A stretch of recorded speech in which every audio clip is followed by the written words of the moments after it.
Maaari nang mapondohan ng Department of Tourism ang mga ideya at inobasyon ng mga mag-aaral na tutulong sa pagpapalakas sa sektor ng turismo ng bansa. Sa pamamagitan niya ng programang Startup Challenge. Ang detalye sa report ni Rod Dagusad. Unique idea para makatulong at mapalakas pa ang turismo sa bansa. Yan ang hinahanap ngayon ng Department of Tourism at Commission on Higher Education mula sa mga college student. Sa ilalim ng programang Tourism Startup Challenge, magsisilbi itong platform para makapagpasa ng mga proposal kaugnay ng National Tourism Development Plan para mapondohan at kalaunan ay may patupad.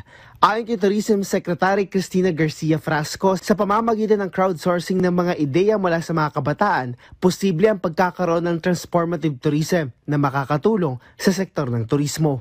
Because we foresee that by way of these ideas, that can be localized in the communities, then we can see improved services in tourism. It's a whole range of options that can be presented for as long as it services this vision of transformation. Ang mga proposal na pwedeng ipasa ay dapat may kaugnayan sa priority areas gaya ng technology innovation, digitalization, startup, incubation centers at maging education tourism. Mula sa mga proposal ng mga mag-aaral ng mga higher education institutions, pipili ng isa sa bawat rehiyon at makakatanggap ng tig 250,000 pesos. The project that we are launching today is not a one-shot project. It is a sustainable project. It includes mentoring and free-flowing of ideas. They are going to use this to enhance the proposal, and they will start again from zero. They will start again and then undergo vetting.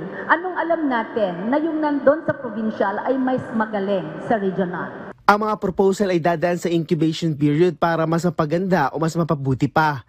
Mula sa mga ito ay pipili ng 3.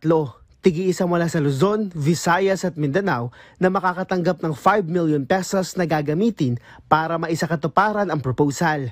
Rod Dagusad para sa Pambansang TV sa Bagong Pilipinas.